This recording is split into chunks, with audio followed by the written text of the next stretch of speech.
Vamos a abrir nuestras Biblias en Primera de Corintios, capítulo 15, en el Nuevo Testamento.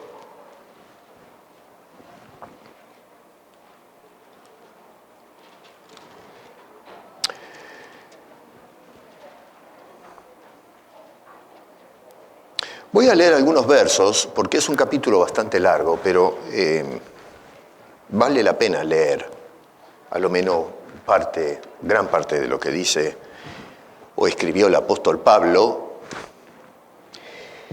Y comenzando con el verso 1, dice: además os declaro, hermanos, el evangelio que os he predicado, el cual también recibisteis, en el cual también perseveráis, por el cual asimismo, si retenéis la palabra que os he predicado, sois salvos, si no creísteis en vano. Porque primeramente os he enseñado lo que asimismo recibí, que Cristo murió por nuestros pecados, conforme a las Escrituras, y que fue sepultado y que resucitó al tercer día, conforme a las Escrituras, y que apareció a Cefas y después a los 12. Después apareció a más de 500 hermanos a la vez, de los cuales muchos viven aún y otros ya duermen. Después apareció a Jacobo, después apareció a todos los apóstoles, y al último de todos, como a un abortivo, me apareció a mí. Porque yo soy el más pequeño de los apóstoles, que no soy digno de ser llamado apóstol, porque perseguía la iglesia de Dios. Pero por la gracia de Dios soy lo que soy, y su gracia no ha sido en vano para conmigo. Antes he trabajado más que todos ellos, pero no yo, sino la gracia de Dios conmigo. Porque o sea yo o sean ellos, así predicamos, y así habéis creído. Pero si se predica de Cristo que resucitó de los muertos, ¿cómo dicen algunos entre vosotros que no hay resurrección de muertos? Porque si no hay resurrección de muertos, tampoco Cristo resucitó. Y si Cristo no resucitó, vana es entonces nuestra predicación, vana es también nuestra fe. Y somos hallados falsos testigos de Dios, porque hemos testificado de Dios que Él resucitó a Cristo, al cual no resucitó. Si en verdad los muertos no resucitan. Tampoco si los muertos no resucitan, tampoco Cristo resucitó. Y si Cristo no resucitó, vuestra fe es vana, aún estáis en vuestros pecados. Entonces también los que durmieron en Cristo perecieron. Si en esta vida solamente esperamos en Cristo, somos los más dignos de conmiseración de todos los hombres. Mas ahora Cristo ha resucitado de los muertos, primicia de los que durmieron es hecho. Padre, gracias por tu santa palabra y por este mensaje precioso que tenemos de la resurrección de Cristo Jesús y que es un hecho real y que es la garantía de nuestra futura resurrección. Señor, bendice tu palabra a nuestro bien y te lo pedimos en el nombre de Cristo Jesús. Amén.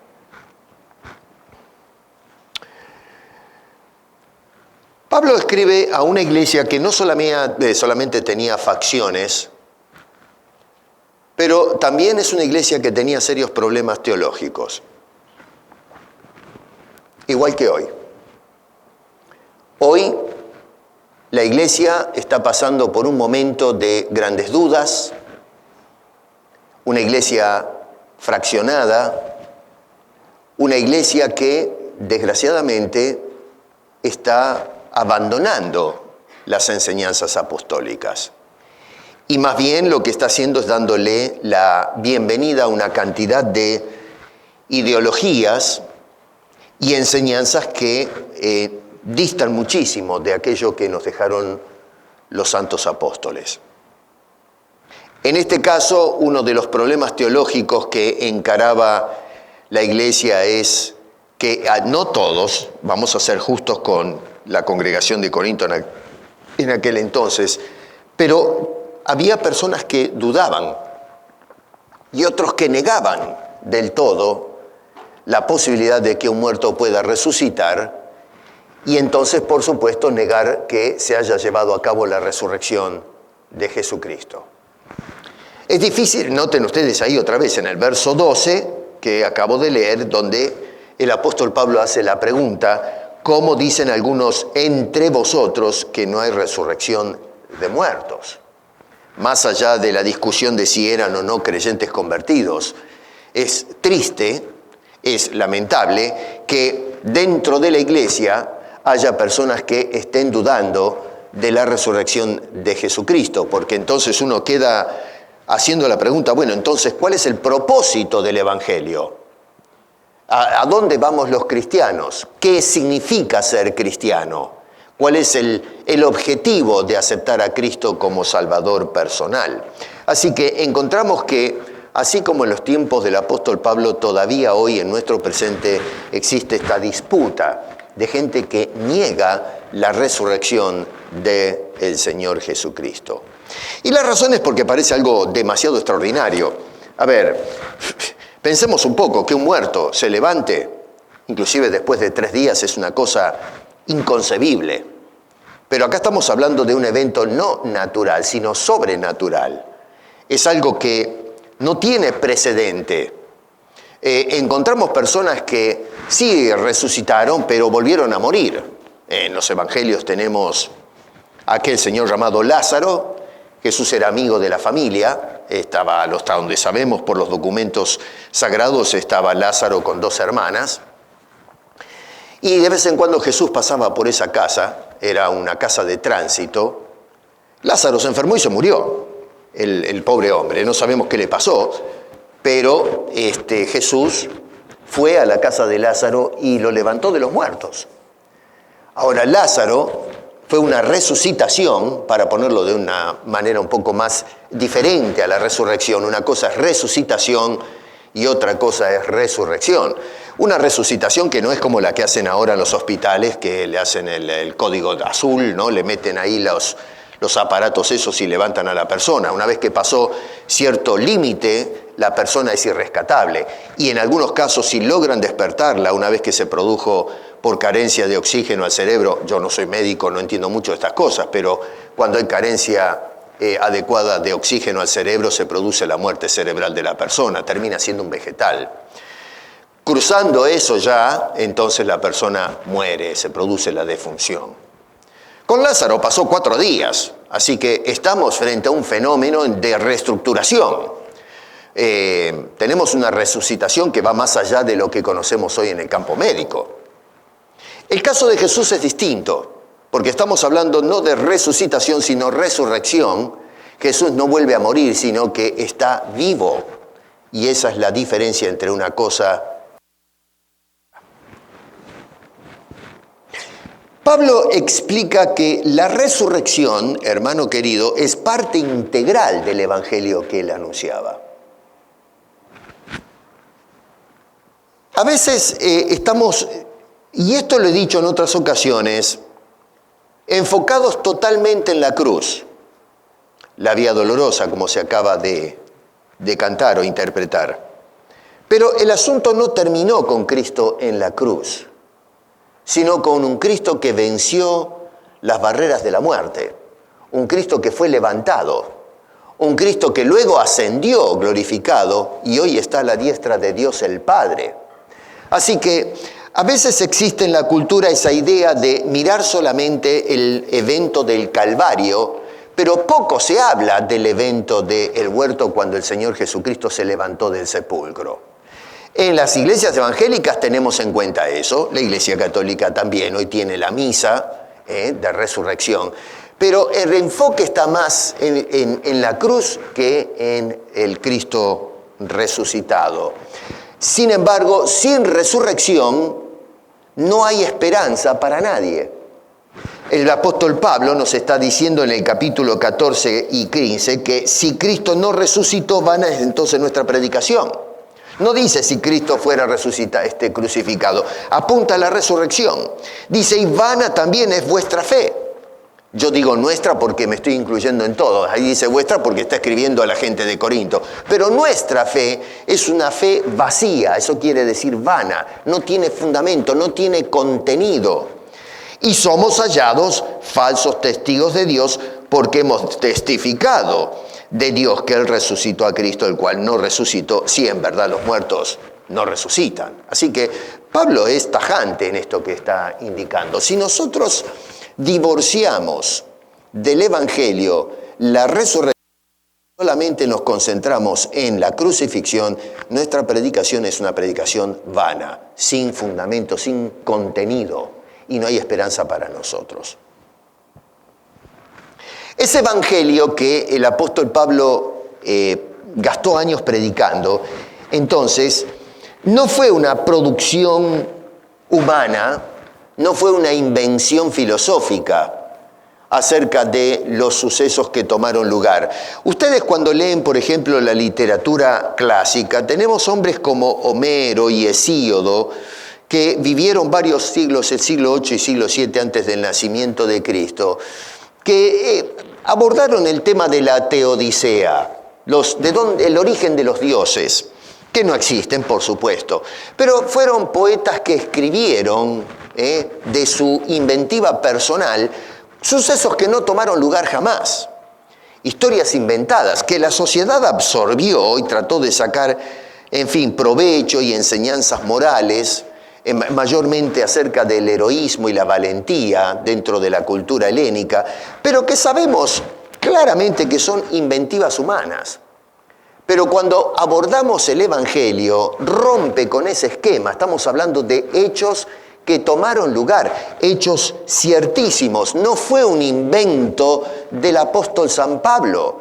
Pablo no inventó el Evangelio que él predicaba, sino que era un mensaje que le había sido dado por Dios directamente para poder predicar a las naciones y que se ha estado predicando desde el principio hasta la era presente.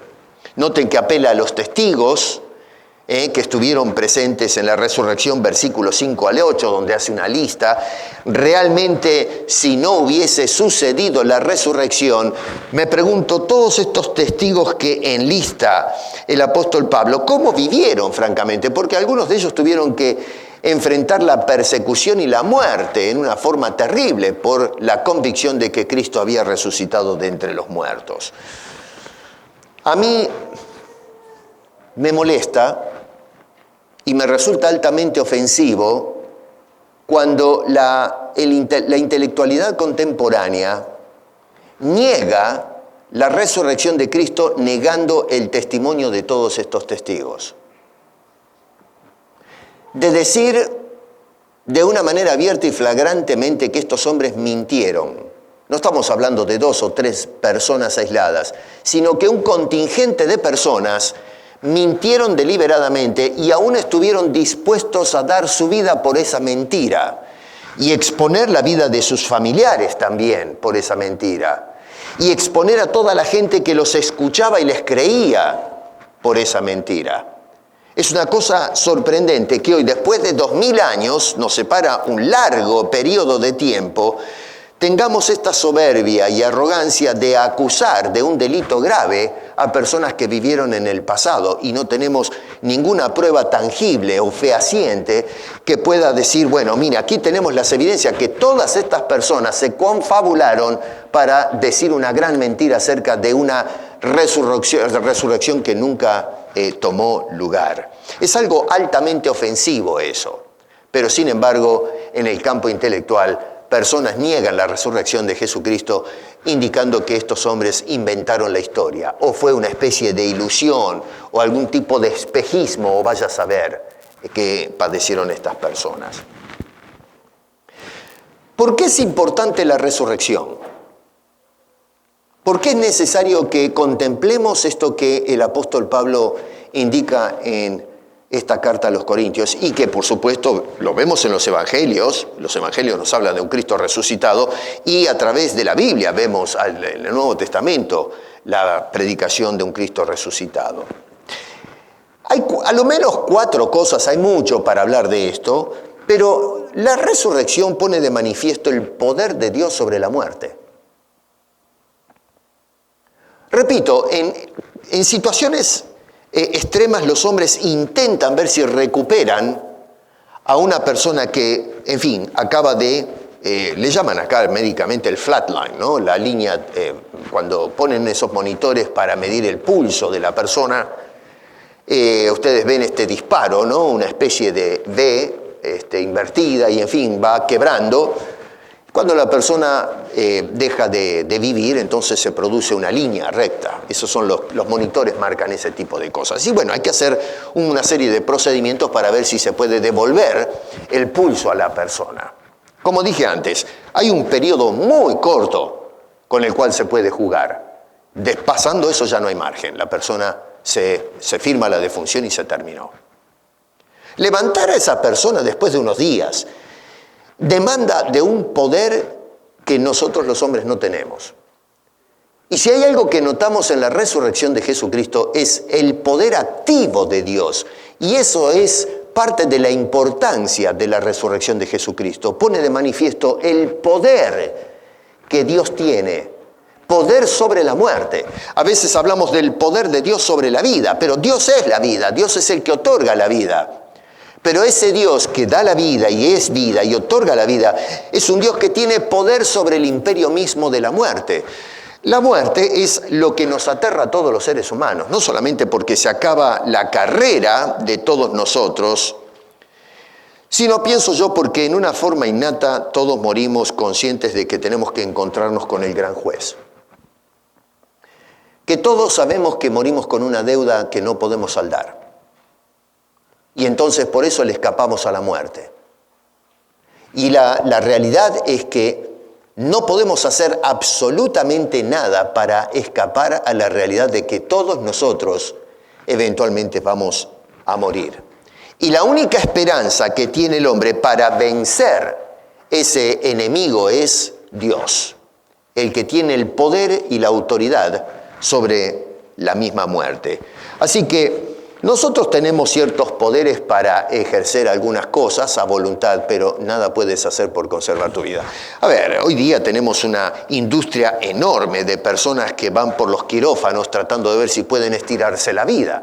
Se estira la piel, pero no la vida. El que tiene contado que va a vivir 100 años se va a morir a 100 años. El que tiene contado que va a vivir 70 se va a morir a los 70.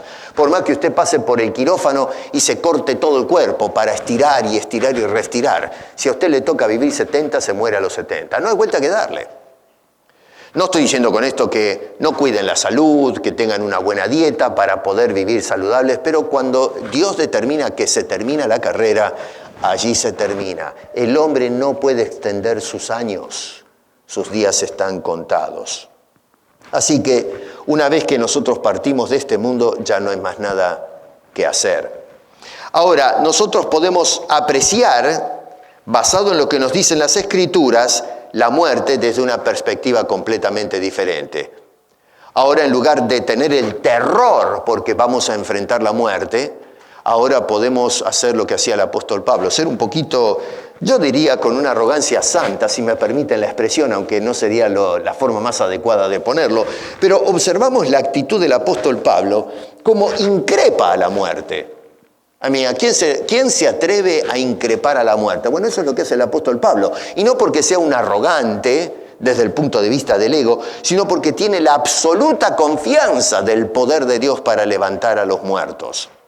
Dice este hombre ahí en el versículo 55, ¿dónde está, oh muerte, tu aguijón? Es como si estuviese parándose y retando a la muerte en su propia cara, figuradamente, diciendo, a ver, muerte, tú que coleteabas tanto, ¿dónde está tu poder? ¿Dónde está tu dominio? El cuco que nos hace correr de espanto. Dice este hombre, ¿dónde está, oh muerte, tu aguijón? ¿Dónde, oh sepulcro? Aquel cubículo que nos recibe cuando partimos de esta existencia. ¿Dónde, oh sepulcro, tu victoria. La importancia de la resurrección es que nos muestra a nosotros, creyentes y no creyentes, el poder que Dios tiene, la autoridad que Dios tiene sobre la muerte. Segundo, manifiesta quién fue realmente la persona del Señor Jesucristo. La Biblia dice es el Hijo de Dios, pero ¿cómo lo sabemos? Fue precisamente el haber levantado a su Hijo del sepulcro lo que nos muestra, fue el sello, a fin de cuentas, de que este era y es y será el Hijo de Dios. A ver, hoy tenemos problema para aceptar esta revelación teológica, pero tenemos esas evidencias que nos muestran qué clase de hombre fue Jesucristo. Si nosotros tuviésemos más conciencia que Jesús es el Hijo de Dios, yo creo que abordaríamos el tema de Cristo desde una perspectiva un poco más seria, una perspectiva un poco más responsable. Número 3, manifiesta que Cristo fue sin pecado. Porque todas las personas, por causa del pecado, merecen la muerte. Pero el Señor Jesucristo, aunque dio su vida, no que se la tomaron, sin embargo salió del sepulcro vivo. Y es justamente porque Él no merece la muerte.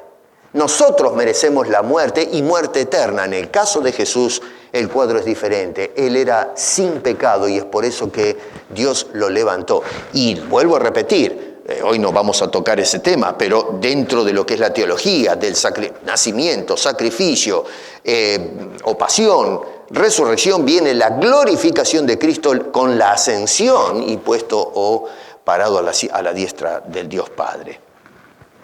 No solamente eso, pero en cuarto lugar manifiesta la veracidad de Jesús cuando dijo que Él tenía que morir y resucitar al tercer día.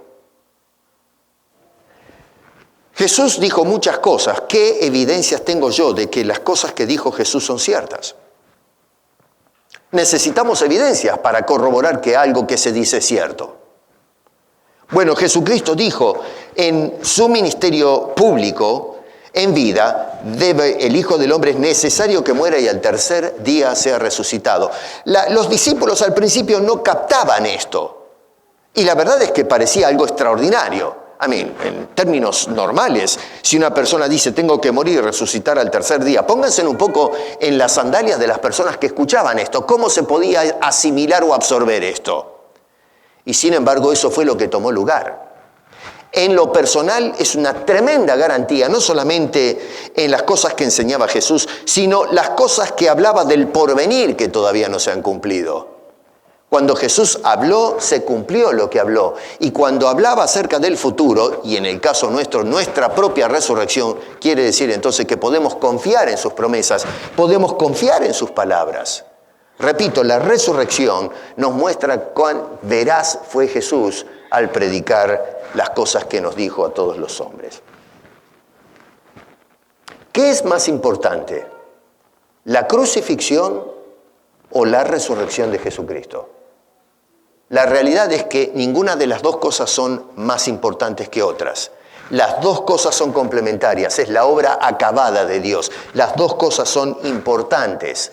En el caso de la cruz se llevó a cabo el juicio de Dios sobre el pecado nuestro. Y en la resurrección lo que se habla es del momento en que nosotros obtenemos en Cristo Jesús la victoria sobre este enemigo implacable que es la muerte. Y en especial la muerte no solamente física, sino también la muerte eterna. Jesús, cuando predicaba, Juan captó unas palabras del Señor que son muy hermosas y de un tremendo consuelo para nosotros. En el capítulo 14 del Evangelio que escribió este hombre dice, porque yo vivo, vosotros también viviréis. Noten qué tremendo que es eso. Porque yo vivo, no viviré o viví, sino vivo en una constante, dice, vosotros viviréis también. Una afirmación tremenda que nos deja el Señor. A eso Jesús también decía en Juan capítulo 11, verso 25, yo soy la resurrección y la vida. El que cree en mí, aunque esté muerto, vivirá. ¿Cuántas personas de entre nosotros partieron de este mundo? Póngase a pensar. hermanos de esta congregación, que hoy están del otro lado, en otro plano de existencia. ¿Cuántos de nuestros amigos o familiares que han conocido al Señor hoy ya no están con nosotros? Las palabras que dice Jesús acá son tremendas, un consuelo tremendo para nosotros. Dice, aunque esté muerto el que cree en mí, vivirá. Hay un momento en el tiempo en que Dios va a levantar a esas personas del sepulcro. No me pregunten cómo va a ser eso. No sé cómo científicamente se puede explicar un fenómeno de tal envergadura. Lo que sí aceptamos es lo que dicen las Escrituras, lo que nos dice la palabra de Dios. Eso es asunto del todopoderoso Dios, no de nosotros. Pero tenemos la garantía que aquellos que se nos adelantaron y pusieron su fe en Cristo Jesús, así como Dios levantó a Cristo del sepulcro, ellos también, que no nos quepa la menor duda, que van a ser levantados de sus sepulcros. Pero no solamente eso, dice además, y todo aquel que vive, y ahora nos habla a nosotros, no los que murieron, que se nos adelantaron, sino los que quedan vivos, dice, y cree en mí, no morirá eternamente. Para mí es algo sorprendente lo que nos dice el Señor Jesucristo. Y ojo, estaba hablando en un contexto de un velorio, se había muerto Lázaro, como indiqué antes, y Jesús vino a visitar a la familia y ahí produjo aquel extraordinario milagro cuando levantó a ese hombre del sepulcro después de haber estado 4 días metidos ahí adentro. Algo extraordinario. Por eso es la importancia de poner nuestra fe en el Señor. Al final Jesús termina, nos dice Juan, con la pregunta que le hace a estas mujeres, ¿crees esto? El tema es, ¿creemos nosotros? Porque había en Corinto personas que no creían, que estaban dudando de la resurrección. Jesús le decía a estas mujeres, ¿ustedes creen que tengo el poder para levantar muertos? Algunas personas parece que no creen. Y eso es lo que está tratando de resolver el apóstol Pablo al escribir esta carta. Escribirla a personas que no tenían claro la importancia de la cruz y la resurrección del Señor Jesucristo para esperanza de nuestras vidas. Los primeros cristianos creyeron no solamente en las palabras de Jesús, sino en la realidad incuestionable de la resurrección. Pablo agrega en el versículo 20, más ahora Cristo ha resucitado de los muertos, primicias de los que durmieron es hecho. Este concepto de primicia es lo primero, el primer fruto o los primeros frutos. Jesús es el primero en resucitar, no como Lázaro, recuerden que eso es resucitación, no resurrección.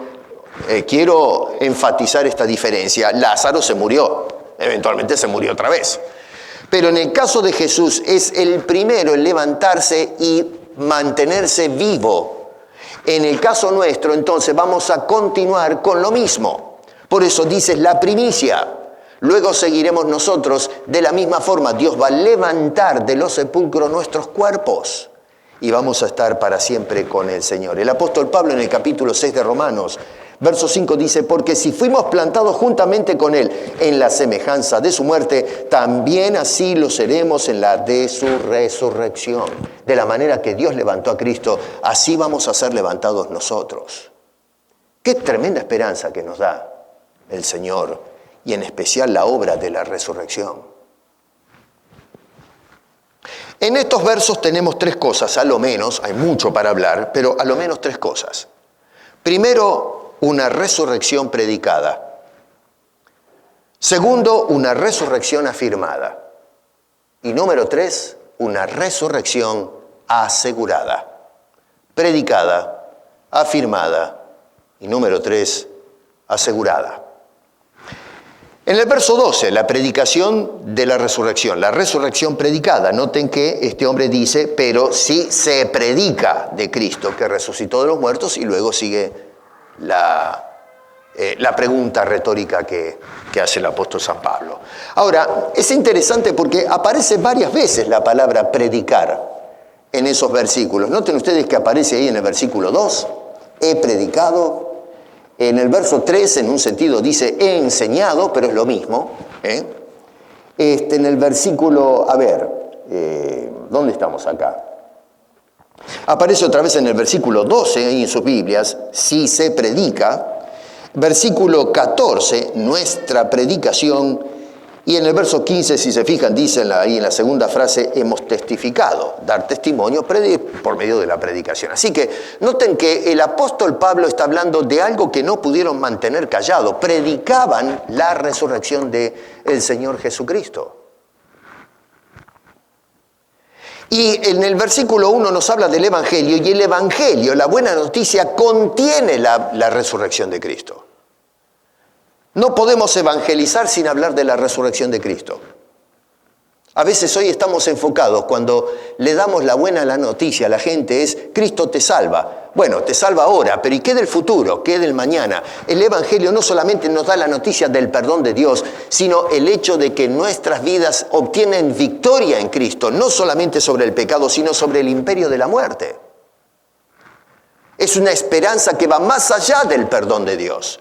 No estoy diciendo o estoy minimizando la importancia del perdón, no me malentiendan, es de vital importancia el perdón, porque es el único medio a través del cual recibimos la vida y la esperanza del futuro. Pero la esperanza de todos nosotros va más allá de ese perdón de Dios.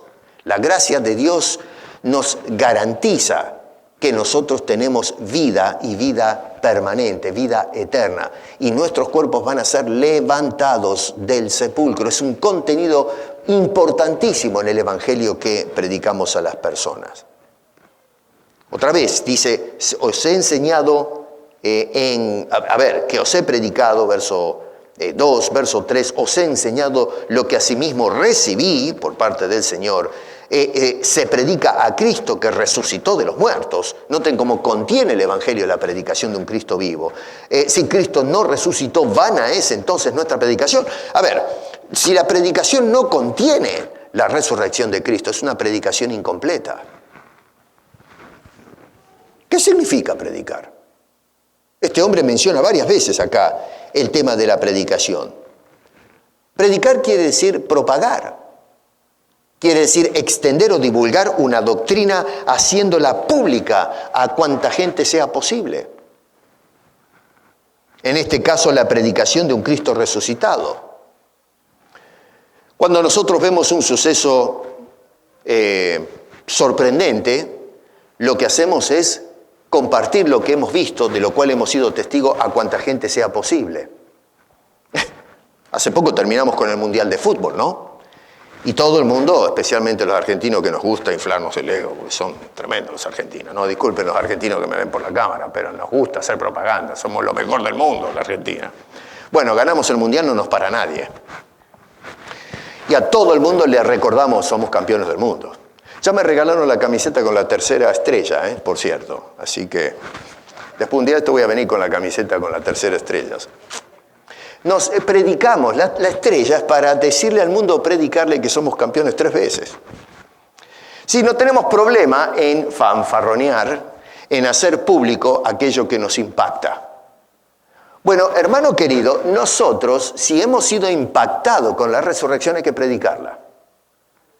Parece mentira, pero somos reacios a hablar de esto.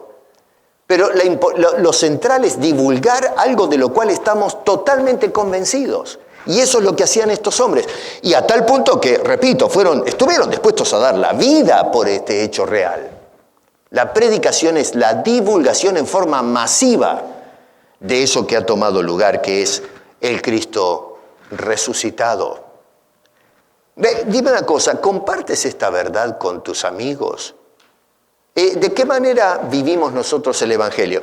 A veces hablamos de que tenemos que predicar con los hechos, y estoy de acuerdo, la Biblia nos dice, nos predica, vale la redundancia, que debemos anunciar o divulgar nuestro cristianismo a través de la conducta. Claro que sí, pero por el otro lado no tenemos que olvidar de pronunciar el contenido.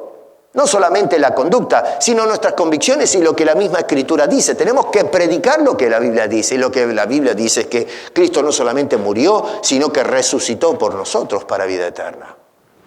Y eso hay que anunciarlo. Eso es parte del mensaje. La pregunta es, ¿el cristianismo contemporáneo, tú y yo, estamos haciendo eco de esa realidad? ¿Estamos predicando a ese Cristo resucitado? Lo predicamos una vez por año, un domingo al año.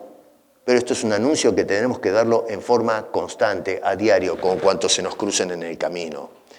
No se trata entonces de predicar un Cristo derrotado, un Cristo colgado en la cruz, donde nos pasamos llorando todo el tiempo por el pobre hombre que quedó ahí colgado y maltratado, sino de un Cristo victorioso. Ese es el enfoque final de toda la pasión. Un Cristo que no fue derrotado por Roma o los judíos o la chusma, sino un Cristo que venció la muerte con poder. En el versículo 54, Pablo tiene tal confianza en su predicación que puede afirmar con toda seguridad: sorbida es la muerte en victoria, dice este hombre. Y la evidencia de eso es la resurrección de Cristo Jesús. Así que todos nosotros deberíamos divulgar, como hicieron estos hombres, la resurrección de Cristo Jesús. Un Cristo predicado. O una resurrección, debo decir, predicada. En segundo lugar, una resurrección afirmada. Verso 13. ¿Qué dice este hombre? Porque si no hay resurrección de muertos, Cristo tampoco resucitó. Pablo dice: señores, hay personas que dicen no hay tal cosa. Bueno, pero entonces, a ver, si realmente no hay resurrección, entonces Cristo, lo que nosotros predicamos, no es. Es toda una historia inventada. Afirmar una cosa significa que algo es verdad y decirla o predicarla es revelar o propagar en forma pública esa verdad. Estos hombres predicaron algo que fue real. Esta declaración de Pablo es una respuesta a quienes dudan o a quienes no creen, porque puede haber de los dos, gente que duda y que no cree en absoluto en esa resurrección. Pero ojo, porque hay afirmaciones que son falsas. Por ejemplo, el hecho de decir Cristo no resucitó es una afirmación, pero es una afirmación falsa. Hoy le llamamos a eso fake news, cuando inventamos una noticia que realmente no es. Acá se nos habla de una afirmación en cuanto a la resurrección, y en el verso 4 se trata de una afirmación basada en las Escrituras. 2 veces apela el apóstol Pablo a la palabra de Dios. Lo vemos en el versículo 3 y otra vez en el versículo 4. Dice: conforme a las Escrituras. O sea que nos invita a los que tienen dudas a revisar los documentos sagrados del pasado. A irnos más atrás del Nuevo Testamento, que es donde, el Nuevo Testamento apunta al ministerio público, crucifixión y resurrección de Cristo. Pero resulta que en el pasado se habló de estos eventos. Ahí en la Biblia ustedes van a encontrar algunos pasajes bíblicos que nos llevan al Antiguo Testamento, si después quiere corroborar eso en casa. Ahora, por correr un poco, indico esto. Es un asunto, es una afirmación que hicieron estos hombres basados en las Escrituras, no en el capricho de la persona. No fue una idea del apóstol Pablo que salió así nomás en forma espontánea. Las Escrituras hablaron de esto. El salmista habló de eso. Oseas habló de la resurrección de Cristo Jesús y tantos otros. El problema es que nosotros no creemos en las Escrituras, por eso no creemos en la resurrección. Segundo, es una afirmación basada en testigos oculares. Versículo 5 al 8 tenemos una lista de personas, más de 500 personas que estuvieron allí y vieron al Cristo resucitado. A ver, algunos hoy dicen, no, fue una alucinación, pero escúchame, seamos serios, una alucinación de más de 500 personas. Que me diga que 1 o 2 estaba esquizofrénico o tenía algún problema patológico y qué sé yo, o se drogó o se tomó unas cuantas botellas de vino y el hombre ya miraba fantasmas flotándose en el aire, pero más de 500 personas y en momentos diferentes, no es que a veces fueron todos juntos y a veces en forma aislada. Así que, a ver, acá estamos tratando estamos forzando las cosas. Realmente tenemos testigos que observaron. La palabra apareció, perdone la repetición, pero aparece varias veces. Verso 5, apareció a Cefas. Verso 6, apareció a más de 500. Verso 7, apareció a Jacob. Verso 8, apareció a mí. Noten cómo el apóstol Pablo las repeticiones son importantes si hacemos exégesis. Está tratando de certificar que esto tomó lugar. Apareció realmente el Señor Jesucristo.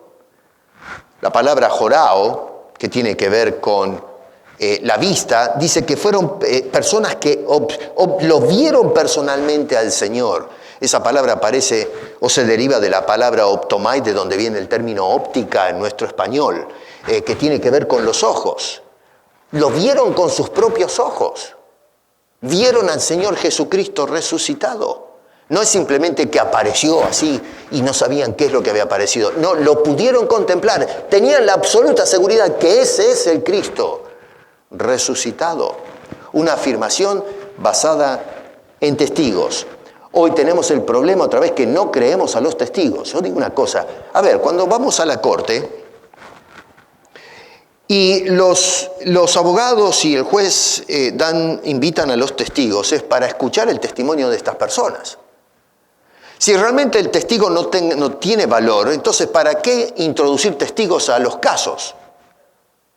Si realmente es algo inefectivo, improductivo, ¿para qué los testigos? Lógico, hay quienes cuestionan, ¿no es cierto?, al testigo. Tenemos a veces los abogados fiscal o el abogado defensor que cuando traen un testigo lo pasan por la prueba para ver si es un testigo fiable.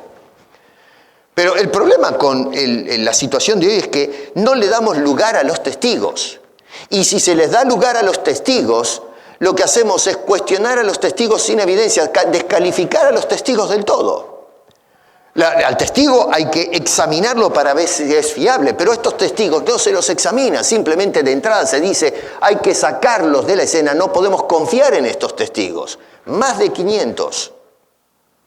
Y sin embargo, lo que la Escritura nos dice que son testigos confiables, entre ellos los apóstoles y el mismo apóstol Pablo que escribe esta carta. No solamente es una afirmación basada en las Escrituras, una afirmación basada en testigos, y número 3, verso 20, una afirmación basada en hechos, no en ficción. Dice este señor, otra vez, mas ahora Cristo ha resucitado de los muertos, primicia de los que durmieron es hecho. Está diciendo, esto es un hecho real, garantizado, sucedió así. Una afirmación, hermanos, refleja la aceptación de una creencia que se considera válida, pero por las evidencias o la certeza que tenemos de los hechos. Eso es una afirmación. Si estos hombres hacen afirmaciones basadas en fantasías o invenciones humanas, serían todos, absolutamente todos, incluyendo el apóstol Pablo, y aún el mismo Jesucristo que habló de su propia resurrección, mentirosos. Todos ellos serían mentirosos.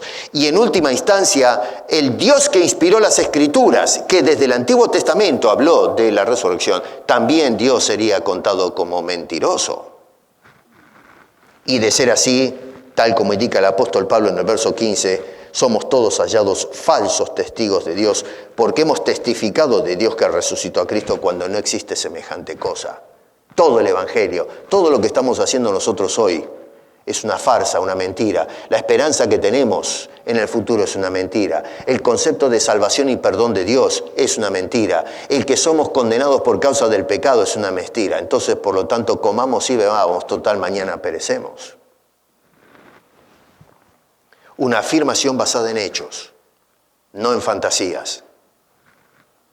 Así que tenemos una resurrección predicada, número 2, una resurrección afirmada, y número 3, verso 21, una resurrección asegurada. Dice, porque por cuanto la muerte entró por un hombre, también por un hombre la resurrección de los muertos.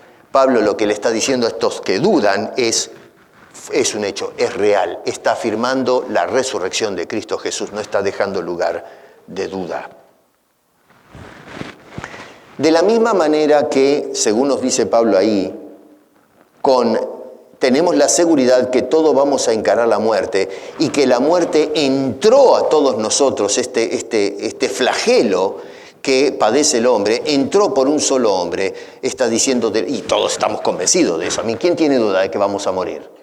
Yo no creo que, si está bien de la cabeza, todos tenemos seguridad de que la vida humana termina con la muerte. No sé, a lo mejor usted cree que lo van a venir como dicen algunos, un plato volador y lo va a secuestrar y se lo va a llevar al paraíso, ¿no? A otro planeta. Bueno, si usted quiere creer eso, ¿qué quiere que le haga, no? Yo le recomiendo que vaya a ver a un psiquiatra, pero bueno.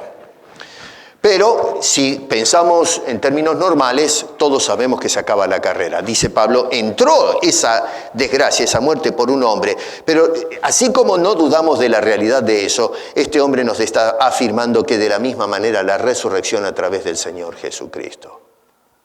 Y esa es la promesa que tenemos todos nosotros. Muchos, para ir cerrando, en el ascensor del departamento, me llamó la atención porque pusieron algunos carteles. Les gusta ser políticamente correcto y me parece bien. Pusieron Happy Hanukkah, feliz, qué sé yo, qué cosas más. Pusieron como 3 papeles ahí. Y vi uno que decía Felices Pascuas. Ustedes ven por la televisión las propagandas, Felices Pascuas.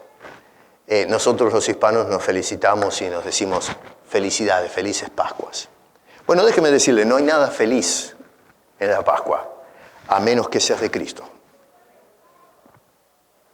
Decir a una persona felices Pascuas si no tiene a Cristo está en serios problemas, porque no hay nada feliz para él. Pablo dice que Cristo es nuestra Pascua. Él es el que dio la vida por nosotros.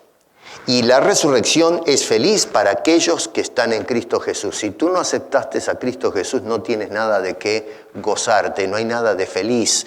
La Biblia nos dice que estamos condenados por causa de nuestro pecado.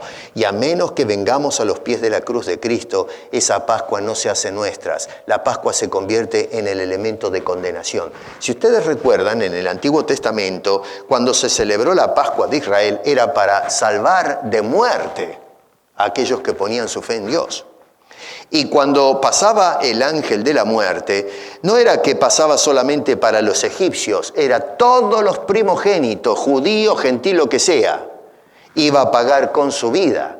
Por eso Dios dijo que pinten los dinteles de sus casas con la sangre del cordero, para que cuando pase el ángel de la muerte no afecte a los primogénitos de los que estén adentro de esa casa. Así que si una persona no hacía caso a la directriz del Señor de pintar la casa con la sangre de la víctima, esa persona pagaba con su vida. Me refiero a los primogénitos. ¿Recuerdan la historia? No me quiero ahora entender en eso. Así que la Pascua que se celebró en Israel fue una noche de gran llanto y luto en toda la tierra de Egipto.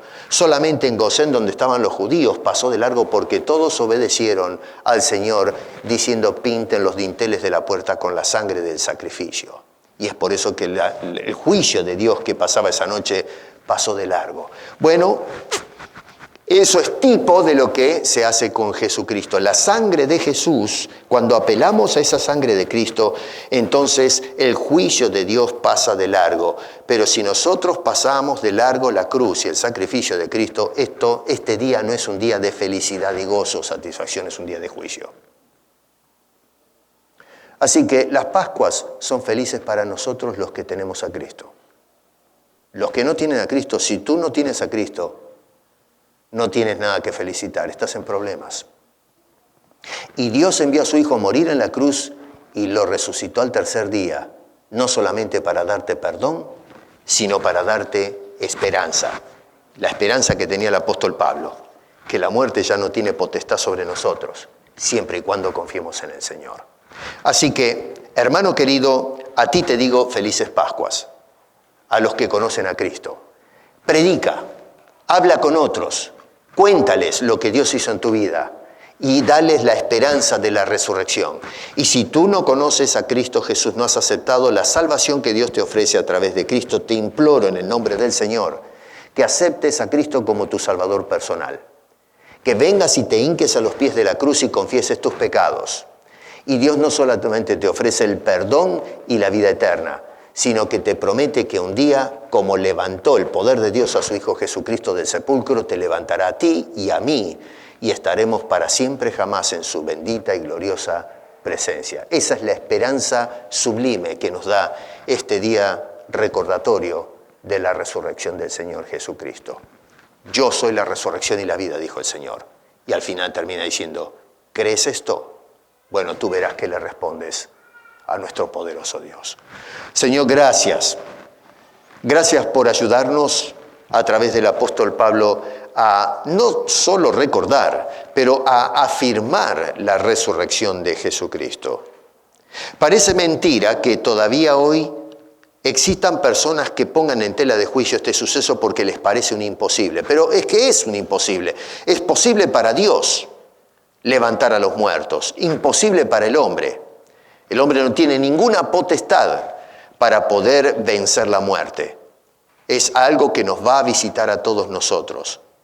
Pero en tu poder, Señor, nos has mostrado en Cristo Jesús nuestra primicia de que has de levantarnos a aquellos que hemos puesto tu fe en ti algún día de ese sepulcro frío. Señor, ayúdanos a los que dudamos a creer. Ayúdanos a aquellos que todavía no creen, que podamos creer en la muerte y la resurrección de Cristo Jesús. Y a aquellos que lo creemos, ayúdanos, Señor, a predicar, a llenar nuestra predicación, no solamente con el contenido de la cruz, el pecado, sino también la esperanza de la resurrección manifestada en tu Hijo Jesucristo, a quien le damos la gloria y la honra de hoy para siempre. Amén.